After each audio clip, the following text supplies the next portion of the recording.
Hello, my name is Kevin Maloney. I am a senior in Penn State University's Landscape Contracting Design Build major.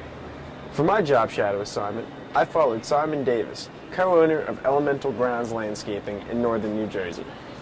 Simon is a graduate of New York Botanical Gardens Horticulture and Landscape Design program. When I visited Simon, Elemental Grounds was busy working on a very large project, one he predicted by the end will cost the client between $400,000 and $450,000. This project was located near the top of a mountain in Stony Point, New York, overlooking the Hudson River. The project has had its fair share of problems, including having to jackhammer large chunks of mountain away in order to make room for a pool house. Other issues include extremely steep slopes, which have been solved by a retaining wall almost 200 feet long in order to make the backyard a usable space. The client has also constantly been changing his mind about what he wanted, making placing orders and following through with them very difficult. In order to gain more insight into the ways of his business practices, at the end of the day, me and Simon sat down for a short question and answer session. My first question was, as a landscape contractor, what is the single biggest setback in project scheduling and on-time job completion? Simon answered with, waiting for subcontractors to not only finish their tasks, but even show up a lot of the time.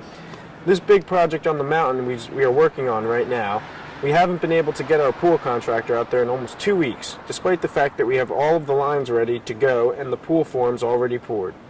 It's incredibly frustrating to have to answer to a client wondering why nothing seems to be progressing and have to take responsibility for someone else's lack of hustle.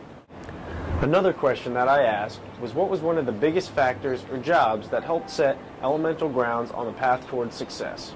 To this, Simon answered, I would say obtaining the Goldberg residence for installations and maintenance contracts.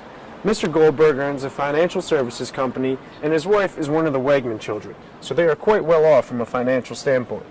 The most beneficial aspects of this relationship are that the checkbook is never an issue and that Mrs. Goldberg is an avid lover of horticulture and not just another wealthy person looking to have an extremely typical cookie-cutter expensive landscape. Elemental Grounds is an innovative landscape design and build firm that has seen much success installing and maintaining high-end residential landscapes. With a special niche in water features, specifically natural waterfalls, it has become a name locally synonymous with hard work, dedication, and a quality finished product. To me, the most successful aspect of Elemental Grounds is the fact that the two co-owners are still always on the job site and still always have fun bringing to life the projects that they design. Thank you for listening, and I hope you have enjoyed hearing about my job shadow assignment.